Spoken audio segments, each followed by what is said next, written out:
Il arpente la grande muraille d'un pas boiteux, stigmate de plusieurs années à porter briques et seaux de terre.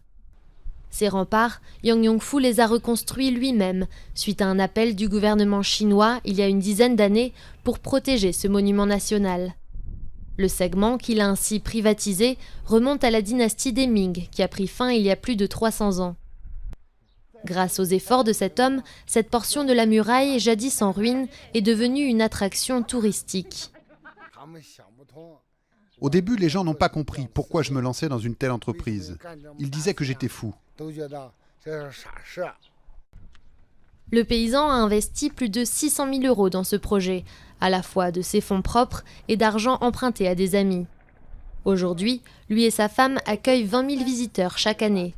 L'entrée coûte 3 € et après 1 kilomètre de marche vers le haut de la muraille, les touristes peuvent observer le principal concurrent, une portion de 7,5 km de long gérée par le gouvernement. Je ne vois pas de différence. Ce segment de la muraille est presque comme les autres. Mais Yang va peut-être bientôt devoir abandonner son poste. Ces dernières années, les autorités chinoises sont devenues beaucoup plus possessives envers l'héritage du pays. Depuis une loi de 2006, seul le Parti communiste doit gérer le patrimoine national. Le couple se retrouve donc dans l'illégalité et doit négocier le rachat de ses privilèges par les autorités, un échec jusqu'ici. Je n'ai reçu aucun soutien du gouvernement et ils m'ont accusé d'avoir bâti une fausse muraille. Cela me met hors de moi.